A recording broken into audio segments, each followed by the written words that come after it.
नमस्कार दोस्तों, चैप्टर 6 से हम स्टार्ट करते हैं। चैप्टर 6 है आपका procedure for recording statement of the child. तो आप चैप्टर के नाम भी पढ़ते जाइएगा साथ साथ। ये भी आपके एग्जाम में पूछा जा सकता है, क्योंकि पहली बार इंट्रोड्यूस हुआ है तो कुछ भी नहीं पता, सादा क्वेश्चन ही पूछ ले नॉर्मल, और कुछ नहीं पता आपका डिटेल में भी पूछ सके। तो ये आप कुछ भी अंदाज़ा नहीं लगाएंगे, सारा कुछ पढ़ के जाएंगे। तो सबसे पहले section 24 recording of statement of a child. ये बहुत इंपॉर्टेंट सेक्शन है। तो स्टेटमेंट ऑफ चाइल्ड को रिकॉर्ड किया जाएगा चाइल्ड के रेसिडेंस पे या फिर कोई भी प्लेस जो एक्चुअली वहाँ रिसाइड करता है, ठीक है। यूजली वो रिसाइड करता है, या कोई भी प्लेस उसकी चॉइस का, ठीक है। और जो भी अगर प्रैक्टिकेबल हो तो विमेन पुलिस ऑफिसर होनी चाहिए, not below the rank of inspector, ठीक है।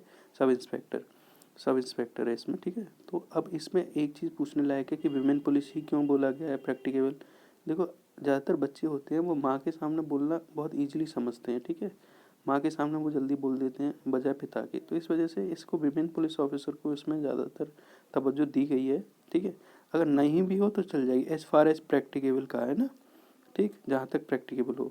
उसके बाद the police officer while recording the statement of the child shall not be in uniform. देखिए, वो यूनिफॉर्म में नहीं होनी चाहिए, जिससे कि मान लो चाइल्ड जो है वो निसंकोच बता सके, ना कोई डर हो ना कोई आपका सहम में, तो वो आराम से उसको बता सके। उसके बाद पुलिस ऑफिसर जो इन्वेस्टिगेशन कर रहा है वो चाइल्ड को एग्जामिनेशन के दौरान, ठीक है, वो ये इंश्योर कराएगा कि जो किसी भी पॉइंट ऑफ टाइम पे चाइल्ड जो है एक्यूज़ के संपर्क में ना आए, ठीक है। यानी कि चाइल्ड एक्यूज़ के संपर्क में किसी भी टाइम पे ना आए, ये इंश्योर करना आपकी इन्वेस्टिगेशन ऑफिसर की ड्यूटी है। उसके बाद कोई भी चाइल्ड आपका पुलिस स्टेशन में रात को डिटेन नहीं किया जाएगा किसी भी रीज़न की वजह से, ठीक है। ये आपका क्लॉज 4 हो गया। उसके बाद 5 क्लॉज है आपका, पुलिस ऑफिसर ये इंश्योर करेगा कि आइडेंटिटी ऑफ चाइल्ड आपका प्रोटेक्टेड है, ठीक है, जैसा कि सेक्शन 23 क्लॉज 2 में दे रखा है। और अगर मान लो स्पेशल कोर्ट ने कह दिया है कि उसकी आइडेंटिटी को डिस्क्लोज किया जाए, ठीक है, तो अलग बात है, जैसा कि हम पहले भी पढ़ ही चुके हैं, ठीक। तो ये आपका 24 ख़त्म होता है। उसके बाद 25 recording of statement of child by magistrate. Magistrate के द्वारा recording of statement by child, ठीक है। अगर कोई चाइल्ड जो है, अगर कोई चाइल्ड को जो है रिकॉर्ड किया जाता है उसका statement under 164 of code of criminal procedure, जो कि जज के द्वारा, ये जो मजिस्ट्रेट के द्वारा होता है, ठीक है। वो मजिस्ट्रेट जब रिकॉर्ड कर रहा है स्टेटमेंट को, तो रिकॉर्ड करेगा स्टेटमेंट जैसा कि उस बच्चे ने आपका स्पोक आउट किया है, यानी बोला है, ठीक है। Provided that provision contained in proviso of subsection 1 of 164 code shall, ठीक है, as far as it's permit absence जो प्रेजेंस ऑफ एडवोकेट नेसेसरी होगी, तो जो है वो इस केस में अप्लाई नहीं होती। यानी चाइल्ड के केस में presence of advocate of accused is not necessary condition, okay. उसके बाद जो आपका मजिस्ट्रेट होगा वो चाइल्ड को और उसके पेरेंट को, देखो ये जो प्रोविजो है बहुत इंपॉर्टेंट है कि presence of advocate of accused क्या अप्लाई होगी कि नहीं होगी, ये आपका आरजेएस में पूछा जा चुका है, तो इसको आप नोट डाउन कर लीजिएगा। उसके बाद सेकंड क्लॉज देखते हैं आपका, मजिस्ट्रेट प्रोवाइड कराएगा चाइल्ड को और उनके पेरेंट को और रिप्रेजेंटेटिव को a copy of a document specified under section 207 of the code upon the final report being filed by the police officer under section 173 of the code, ठीक है। तो मतलब जो चार्जशीट आपका पुलिस ऑफिसर जो फाइल करेगा उसकी जो कॉपी है, जैसे कि 207 ऑफ सीआरपीसी में प्रोवाइड करते हैं हम कॉपी, उसी हिसाब से मजिस्ट्रेट जो है चाइल्ड और उसके पेरेंट या उसके रिप्रेजेंटेटिव को कॉपी प्रोवाइड कराएगा। उसके बाद additional provision regarding statement to be recorded, ठीक है। एडिशनल प्रोविजन कौन कौन से हैं, तो मजिस्ट्रेट या police officer as the case में भी वो रिकॉर्ड करेगा स्टेटमेंट जैसा कि बच्चे ने बोला है, इन द प्रेजेंस ऑफ आपके किसके प्रेजेंस में, पेरेंट ऑफ द चाइल्ड या कोई भी person in whom child has trust और कॉन्फिडेंस, ठीक है। उसके बाद सेकंड क्लॉज कहती है अगर जहाँ भी नेसेसरी हो तो मजिस्ट्रेट या पुलिस ऑफिसर जैसा भी केस हो, ठीक है, वो असिस्टेंस ले सकता है ट्रांसलेटर का या इंटरप्रेटर का। ट्रांसलेटर या इंटरप्रेटर का क्यों लेते हैं हम असिस्टेंट, वो उस केस में लेते हैं जब आपका लैंग्वेज जो है वो समझ में नहीं आ रही है, वो लैंग्वेज समझाने के लिए, मान लो वो मूक बच्चा है, बोल नहीं पाता है, या बधिर है, सुन नहीं पाता है, तो उस केस में आपका ट्रांसलेटर की ज़रूरत पड़ती है, ठीक। तो इस हिसाब से थर्ड क्लॉज देख लेते हैं, द मजिस्ट्रेट और पुलिस ऑफिसर जो भी केस होगा in the case of child having a mental और फिजिकल डिसेबिलिटी, मान लीजिए उसका मेंटल या फिजिकल कोई डिसेबिलिटी है, तो वो अगर कोई स्पेशल एजुकेटर की ज़रूरत है या कोई भी पर्सन जो फैमिलियर है, ठीक है, कि किस मैनर में बच्चा जो है बात करता है, ठीक है, तो या फिर कोई एक्सपर्ट है किसी भी फील्ड में जो कि वो क्वालिफिकेशन रखता है या एक्सपीरियंस रखता है, तो उसको फ़ी की पेमेंट के बाद उसको जो है हम बुला सकते हैं और चाइल्ड का जो है स्टेटमेंट को रिकॉर्ड करा सकते हैं। उसके बाद जहाँ तक भी पॉसिबल हो मजिस्ट्रेट या पुलिस ऑफिसर वो इंश्योर करेगा कि स्टेटमेंट ऑफ चाइल्ड जो है आपका ऑडियो वीडियो इलेक्ट्रॉनिक मीन्स में आपका रिकॉर्ड किया जाए। तो ये बहुत इंपॉर्टेंट है, 26 क्लॉज 4 आप इसको ध्यान रखिएगा, ठीक। उसके बाद medical examination of the child. Medical examination of child in respect of whom any offence has been committed, ठीक है, अंडर दिस एक्ट। तो वो क्या होगा, shall notwithstanding that FIR complaint has not been registered for the offence under this act be conducted in accordance with 164 of CRPC। तो देखो ये ज़रूरी नहीं है कि आपका FIR या फिर क्या कहते हैं आपका कोई भी कंप्लेन आपका रजिस्टर्ड होना ज़रूरी है। बिना रजिस्ट्रेशन ऑफ FIR या कंप्लेन के आप जो है मेडिकल एग्जामिनेशन उस विक्टिम का कर सकते हैं, ठीक है, इसके रिस्पेक्ट में आपका ऑफेंस कमिट हुआ है, जैसा कि 164A ऑफ CRPC में हम करते हैं। उसके बाद इन case of victim is a girl child, मान लीजिए जो विक्टिम है वो गर्ल चाइल्ड है, तो क्या होगा, medical examination shall be conducted by a women doctor. जो मेडिकल एग्जामिनेशन कंडक्ट किया जाएगा ज़रूर वो विमेन डॉक्टर के द्वारा किया जाएगा, ठीक है। और medical examination shall be conducted in the presence of parent of a child और एनी अदर पर्सन इन हुम चाइल्ड रिपोजेस ट्रस्ट और कॉन्फिडेंस, ठीक है। तो मेडिकल एग्जामिनेशन वो कंडक्ट जो किया जाएगा वो पेरेंट के प्रेजेंट में या फिर कोई भी पर्सन जिसमें चाइल्ड ने अपना ट्रस्ट या कॉन्फिडेंस रिपोज किया है, ठीक है। उसके बाद अगर कोई ऐसा लगता है where in case the parent of the child या फिर कोई भी पर्सन जो रिफर्ड है सबसेक्शन 3 में वो प्रेजेंट नहीं हो सकता है, तो उस केस में किसी भी रीज़न की वजह से, तो during the medical examination of child, तो medical examination shall be conducted in presence of a women. किसके प्रेजेंस में, एक वुमेन जो कि नॉमिनेट की जाएगी किसके द्वारा, हेड ऑफ मेडिकल इंस्टीट्यूशन, जो कि आपकी मेडिकल इंस्टीट्यूशन के हेड होंगे उनके द्वारा नॉमिनेट की जाएगी। तो यहाँ आपका चैप्टर 6 कंप्लीट होता है।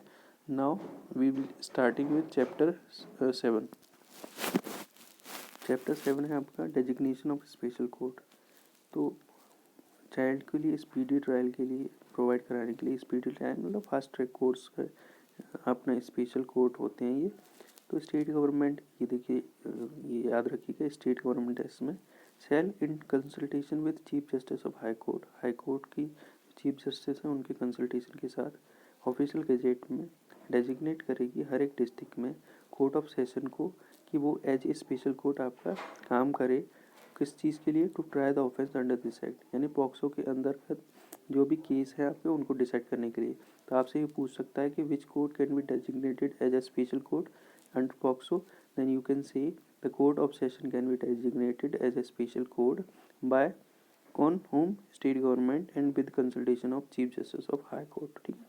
Provided that if a court of session is notified at children court under the commissions for protection of child rights act 2005, ठीक है, और a special court designated for similar purpose under any law for the timing in force, then such court shall be deemed to be a special court under this section। मान लीजिए पहले से कोई court of session को हमने आपका child right act 2005 के तहत या फिर किसी भी पर्पज़ के लिए, ऐसे पर्पज़ के लिए जो सिमिलर पर्पज़ है उसके लिए स्पेशल कोर्ट पहले ही बना दिया, तो ये डीम किया जाएगा कि पॉक्सो के लिए भी वही जो है आपका स्पेशल कोर्ट है। उसके बाद मतलब उसके लिए अलग से नोटिफाई करने की भी ज़रूरत नहीं पड़ेगी, ये है इसका मतलब। और उसके बाद है while trying an offence under this act, जब हम ऑफेंस ट्राई कर रहे हैं, ट्रायल चल रहा है इस एक्ट के अंदर कोई भी ऑफेंस, तो स्पेशल कोर्ट वो क्या करेगा, shall also try an offence other than the offence referred to in subsection 1 which the accused may under the code of criminal procedure be charged at the same trial। तो देखो जो special court की duty होगी वो क्या करेगी, वो और भी ऑफेंस को आपका ट्रायल कर सकती है जिसके लिए आपका एक्यूज जो है CRPC में चार्ज किया गया सेम ट्रायल के लिए, ठीक है। उसके बाद 3 क्लॉज कहती है special court constituted under this act, इस एक्ट के अंतर्गत जो स्पेशल कोर्ट कॉन्स्टिट्यूट किए गए हैं तो वो जो है आपका वो जुरिस्डिक्शन आपका वो जो सेक्शन 67B है आपका इंफॉर्मेशन टेक्नोलॉजी एक्ट का, तो उसके लिए भी आपका जुरिसडिक्शन रखते हैं वो कोर्ट, ठीक है। और सो फार एज कितना रखते हैं, so far as it relate to publication और ट्रांसमिशन, किससे रिलेटेड है, मान लो कोई प्रकाशन है या ट्रांसमिशन है किसी भी चीज़ का सेक्सुअली एक्सप्लिसिट मटेरियल का, जो कि उसमें चिल्ड्रन को डिपिक्ट किया जा रहा है, तो जो है आपका ये स्पेशल कोड उसके लिए लागू होंगे। और कंडक्ट और manner facilitate abusing of children online, ठीक है। तो ये आपका सिंपल है, कोई दिक्कत नहीं। उसके बाद 29 स्टार्ट करते हैं आपका presumption as to certain offences. क्या प्रिजम्पशन होगी, जब कोई भी पर्सन को प्रोसिक्यूट किया जा रहा है कमिटिंग और अबेटिंग और attempting to commit any offence, ठीक है, जो कि सेक्शन 3, 5 या 7 या 9 में हो सकता है, तो स्पेशल कोड क्या प्रिज्यूम करेगा, सेल प्रिज्यूम दे रखा है इसमें, तो कि that such person has committed abetted और attempted to commit such offence as the case may be unless contrary is prove. तो ये जो है रिवर्टेबल प्रिजम्पशन है, यानी कि कंट्रेरी आप प्रूव कर सकते हैं, you are allowed to contrary prove, ठीक है, यानी कि ये रिवर्टेबल प्रिजम्पशन है, ठीक। उसके बाद आपका आ गया सेक्शन 29 हो गया। उसके बाद presumption of culpable mental state, ठीक है, ये तो आपकी उसकी हो गई कि क्या कहते हैं आपने कमिट किया है या आपने जो है अटेम्प्ट किया है या अबेट किया है। अब ये कल्पेबल मेंटल स्टेट से रिलेटेड, तो in any prosecution for any offence under this act which requires a culpable mental state on the part of accused, the special court shall presume the existence of such mental state, but it shall be a defense for accused to prove that he had no such mental state with respect to act charged as an offense in the prosecution. So he can prove it, ठीक। उसके बाद for the purpose of this section, a fact is said to be proved only when the special court believe it to exist beyond a reasonable doubt and not merely when its existence is established by preponderance of probability। देखिए वैसे भी ये कहने की ज़रूरत तो थी नहीं, क्रिमिनल केसेस में मोस्टली बियॉन्ड रीजनेबल डाउट ही आपको प्रूव करना होता है, preponderance of probability works in civil cases only, ठीक। तो ये अगर नहीं भी मेंशन करते तो कोई दिक्कत नहीं थी, ठीक है, वो वैसे भी एजम्पशन वाला फैक्ट चीज़ है कि हम बियॉन्ड रीजनेबल डाउट ही प्रूव करेंगे, ठीक है। तो ये मतलब इसका इंट्रोडक्शन तो मुझे समझ में नहीं आता क्यों इसको इंक्लूड किया है, मतलब स्पेशली स्पेसिफाई करने के लिए आपको जो है ये बताया गया 30 क्लॉज 2 में, ठीक। उसके बाद in this section culpable mental state include intention, क्या क्या हो सकता है आपका, motive, knowledge of affect and the belief in और रीजन टू बिलीव अफेक्ट, ठीक है।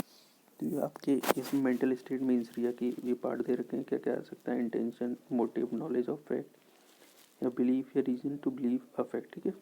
उसके बाद सेक्शन 31 है आपका application of code of criminal procedure 1973 to proceeding before a special court, ठीक है।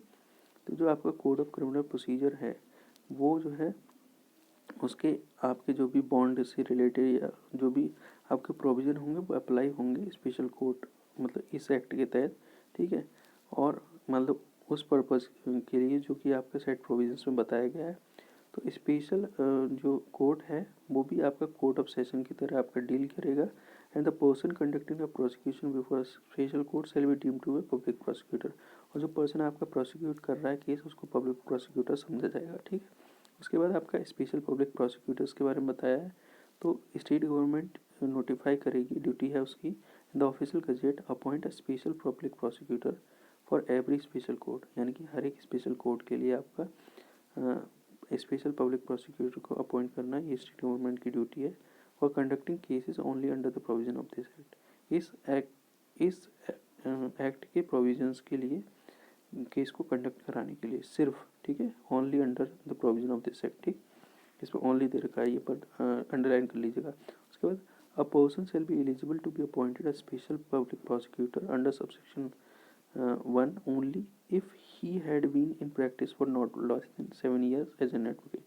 तो उसके लिए कम से कम 7 साल की प्रैक्टिस होना मस्ट है, तो ये आपका सेकंड क्लॉज कंप्लीट होता है, यानी पब्लिक प्रोसिक्यूटर की एलिजिबिलिटी के लिए 7 साल का वो जो है मैंडेटरी है। उसके बाद every person appointed as special public prosecutor under this section shall be deemed to be a public prosecutor within the meaning of clause U of section 2 of आपका code of criminal procedure and provision of that code shall have effect accordingly. तो उसको ऐसा समझा जाएगा जैसे कि वो section 2 clause you में आपका पब्लिक प्रोसिक्यूटर की तरह आपका अपॉइंट हुआ है और उसका जो है इफेक्ट अकॉर्डिंगली होगा।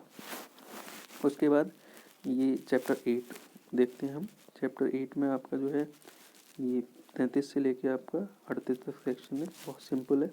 Procedure and powers of special court section 33 में दे रखा है, और ये आपका चैप्टर का नाम देख लीजिए, procedure and power of special court and recording of evidences. ठीक है, तो section 33, section 34, section 35, section 36, section 37, section 38 है। तो सेक्शन 33 देखते हैं, procedure and powers of special court. Special court cognizance ले सकता है कोई भी ऑफेंस का, ठीक है, without the accused being committed it to a trial, मतलब ट्रायल के लिए कमिट नहीं किया गया है एक्यूज को, तब भी वो जो है कोग्निजेंस ले सकता है, सुमोटो कोग्निजेंस। ठीक है, अगर upon receiving a complaint of the fact which constitute such offence और अपॉन पुलिस रिपोर्ट, या तो पुलिस रिपोर्ट पे या कंप्लेंट पे या खुद। ठीक है, उसके बाद special public prosecutor as the case में be the counsel appearing for the accused self while recording the examination in chief cross examination or re-examination of the child communicate the questions to be put to the child to special court which shall in turn put those questions to the child। ठीक है, तो special prosecutor होगा, वो क्या करेगा, वो और जो आपका काउंसिल अपीयर कर रहा है चाइल्ड के लिए, मतलब सॉरी एक्यूज के लिए, तो वो क्या करेगा, जब आपके एग्जामिनेशन इन चीफ या क्रॉस एग्जामिनेशन या री एग्जामिनेशन हो रहा है चाइल्ड का, तो वो कम्युनिकेट करेगा क्वेश्चन कि भैया चाइल्ड को हमें जो है ये क्वेश्चन पूछे जाने हैं, तो ये स्पेशल कोर्ट को बताएगा कि हम ये क्वेश्चन चाइल्ड को पुट करेंगे। ठीक है, which shall put those question to the child, और वो उसी रेफरेंस में आपका जो है चाइल्ड से क्वेश्चन करेगा।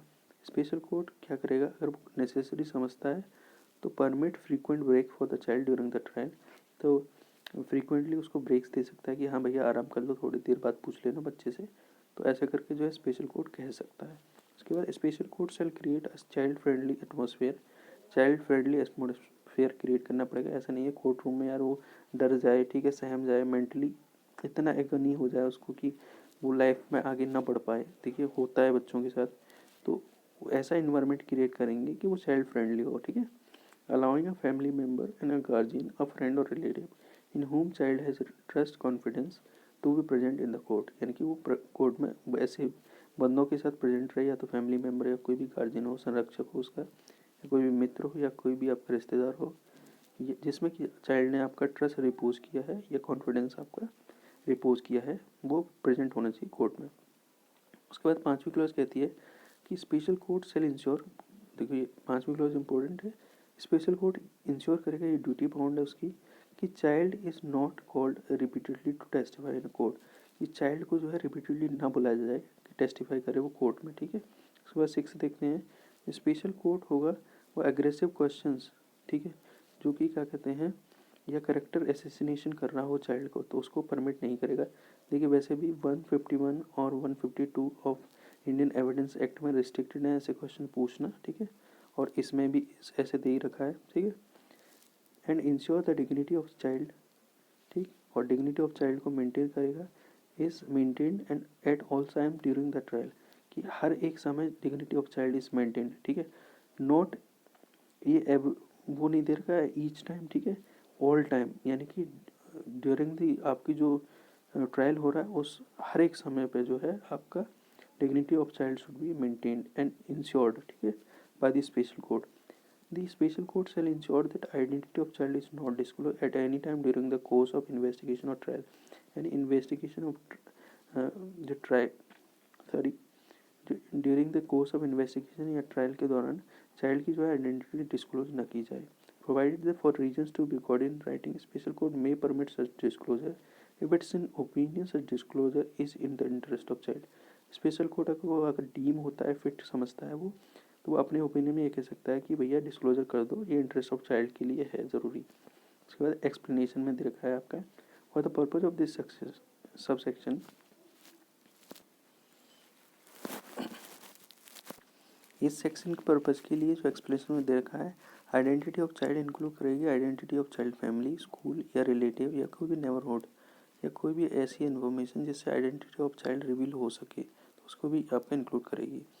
आपका क्लॉज 8 कहता है इन अप्रोप्रिएट केसेस, ठीक है, जो आपके अप्रोप्रिएट केसेस होंगे उनमें क्या होगा, स्पेशल कोर्ट में in addition to the punishment, punishment के साथ साथ एक पेमेंट को भी डायरेक्ट कर सकती है कि ऐसी कंपनसेशन बनाई जाए क्योंकि चाइल्ड के फिजिकल और मेंटल ट्रीटमेंट जो उसको कॉज हुआ है तो उससे उसको इमीडिएट रिहेबिलिटेशन दी जा सके। उसके बाद subject to the provision of this act, जो स्पेशल कोर्ट होगा for the purpose of the trial of any offence under this act shall have all the power of court of session और shall try such offence as if it were court of session, ऐसे try करेगा जैसे कि वो court of session है। And as far as may be in accordance with the procedure specified in CRPC और for trial of court of session, ठीक है। ऐसे करेगा ट्रायल जैसे कि कोर्ट ऑफ सेशन के साथ वो ट्रायल हो। उसके बाद सेक्शन 34 देख लेते हैं हम। Procedure in case of commission of offence by child and determination of age by special court, ये बहुत ज़्यादा इंपॉर्टेंट है और ये मतलब जानना ज़रूरी है।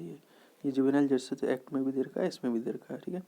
Where any offence under this act is committed by a child such child shall be dealt under the provision of juvenile justice act, ठीक है। कि मतलब उसकी एज को डिटरमिन करना है या कोई भी आपकी जो है मतलब कि चाइल्ड के अगेंस्ट ही हुआ है, ये सब चीज़ डिटरमिन करना है तो हम जुवेनाइल जस्टिस एक्ट का जो है हम असिस्टेंस ले सकते हैं। अगर कोई भी क्वेश्चन अराइज होता है proceeding of the civil court, वो स्पेशल कोर्ट के सामने कि क्या पर्सन चाइल्ड है या नहीं है, ठीक है। Such question shall B determined by the special court after satisfying itself about an age of person and it shall record in writing its reason for such determination, ठीक है। आपका जुवेनाइल जस्टिस एक्ट का लगभग आपका जो juvenile justice act है उसका section 94 है, वो मैं आपको पढ़ के सुना देता हूँ, जिसमें आपके डिटर्मिनेशन ऑफ एज दे रखा है। तो वो क्या है आपका, अगर कोई भी कमेटी या बोर्ड है, ठीक है, उसे जो है कोई भी पर्सन आता है, ठीक है, चाइल्ड है, तो उसकी एज को कैसे डिटरमाइन किया जाएगा। सबसे पहले उस या तो उसका डेट ऑफ बर्थ सर्टिफिकेट देखा जाएगा, सबसे पहले उसका डेट ऑफ बर्थ सर्टिफिकेट देखा जाएगा जो उसका स्कूल या मैट्रिकुलेशन में है, ठीक है।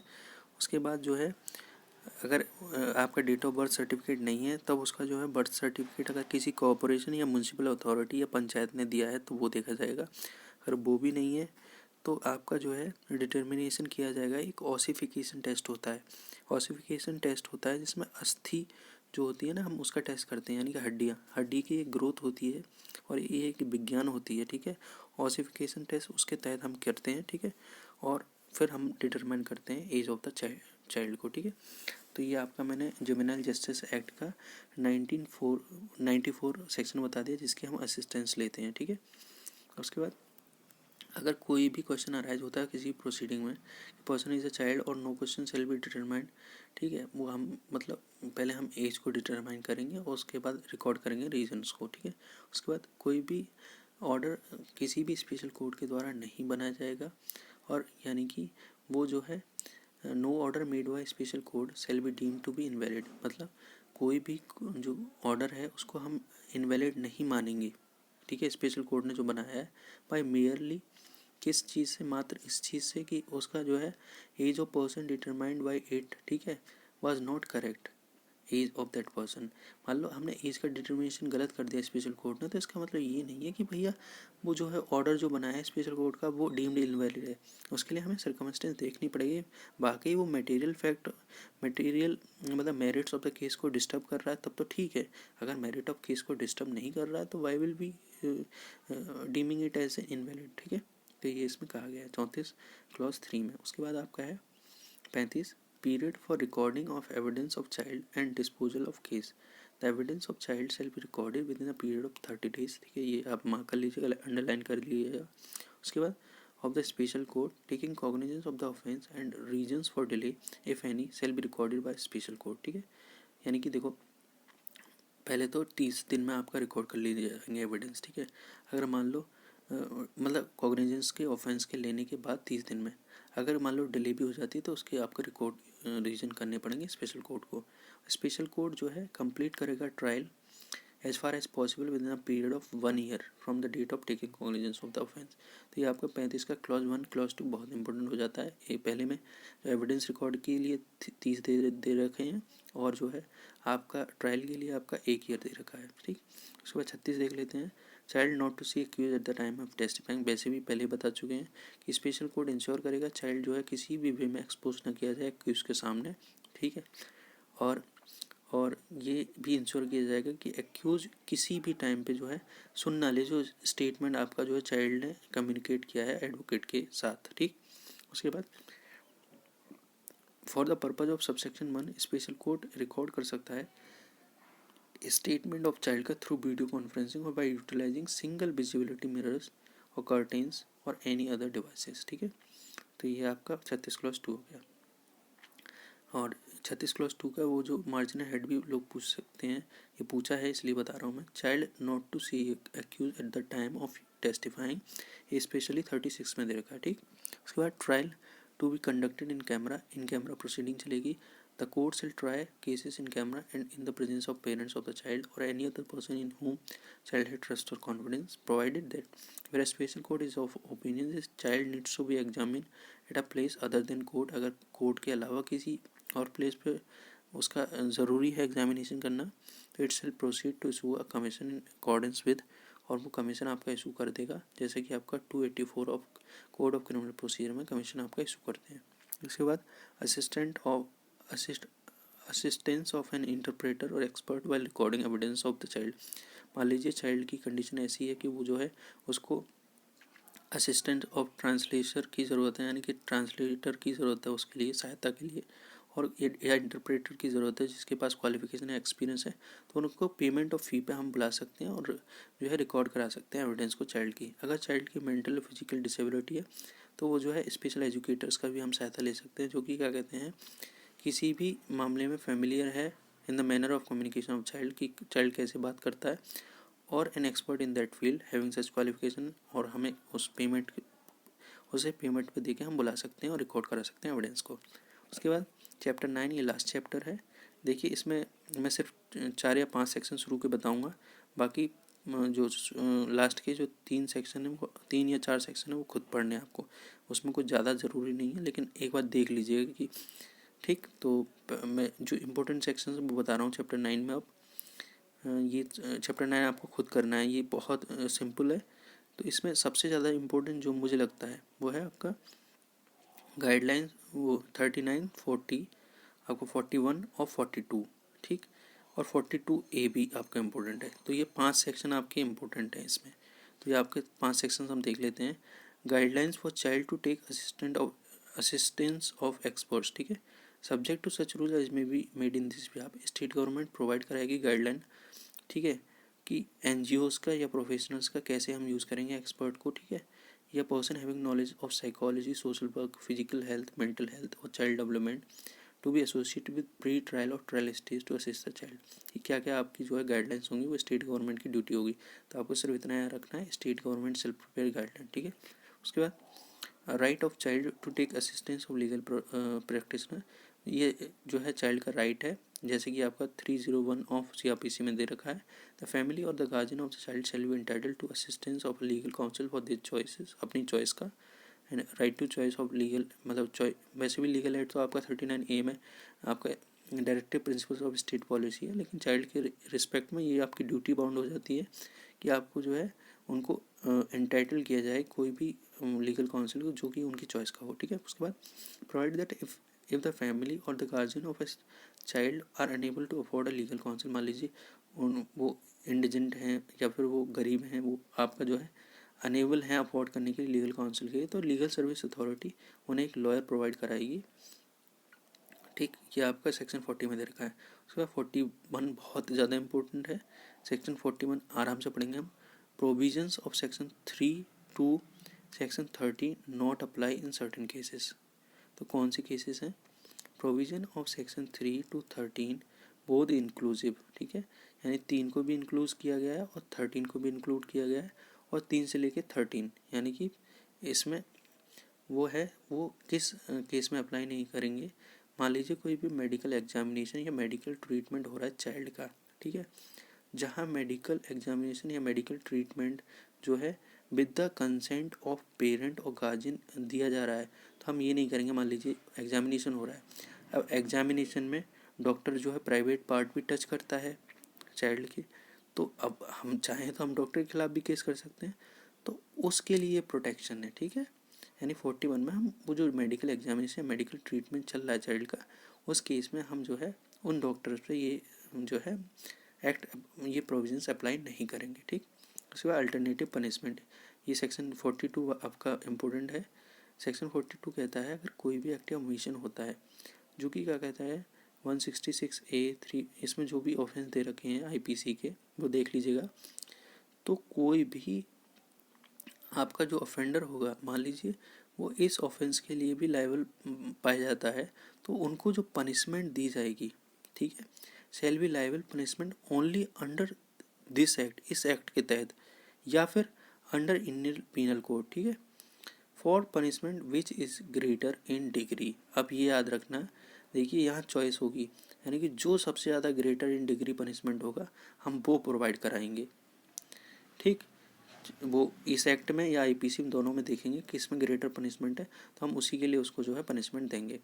इसके बाद 42A देख लेते हैं। Act not in derogation of any other law, तो प्रोविज़न ऑफ दिस एक्ट होगा वो shall be in addition to, वो ये जो पॉक्सो है ये ऐड करेगा। ठीक है, यानी कि मान लिया IPC को ये ऐड कर रहा है, ना कि इन डेरोगेशन काम कर रहा है। ठीक है, any other law for the time being in force as in case of inconsistency, मान लो कंसिस्टेंसी हो भी जाती है, मान लो वो उसके अनुरूप नहीं बैठता है, तो इस केस में प्रोविज़न ऑफ दिस एक्ट, यानी कि जो आपके पॉक्सो के जो प्रोविज़न होंगे सेल हैव ओवरराइडिंग इफेक्ट, वो ओवरराइडिंग इफेक्ट रखेंगे on the provision of any such law to the extent of such inconsistency, और उस इनकन्सिस्टेंसी की एक्सटेंट तक इस जो प्रोविज़न, इस एक्ट के जो प्रोविजंस हैं वो आपके ओवरराइड इफेक्ट रखेंगे। पहले तो आपका provision of this act addition काम करते हैं, वो किसी के डेरोगेशन में काम नहीं करते हैं। लेकिन मान लीजिए अगर वो इनकन्सिस्टेंट होते भी हैं तब भी ये पॉक्सो के प्रोविज़न ओवरराइड कर देंगे दूसरे एक्ट को। ठीक है, उस एक्सटेंट तक जिस एक्सटेंट तक आपकी इनकन्सिस्टेंसी है। तो ये आपका सेक्शन 42A कंप्लीट होता है। बाकी सेक्शन 43 आपको खुद पढ़ना है। पब्लिक अवेयरनेस अबाउट एक्ट, उसके बाद monitoring of implementation of the act, power to make rule, central government की पावर है, ये देख लीजिएगा। उसका पावर टू रिमूव डिफ़िकल्टी, ये भी आपकी सेंट्रल गवर्नमेंट की पावर है। तो ये जो है आपका एक्ट ख़त्म होता है। स्केड्यूल देख लेना। Armed force and security force constituted में कौन कौन से एक्ट दे रखे हैं, तो वो ये आपके एक्ट दे रखे हैं। यहाँ आपका जो है पॉक्सो कंप्लीट होता है। बहुत बहुत धन्यवाद।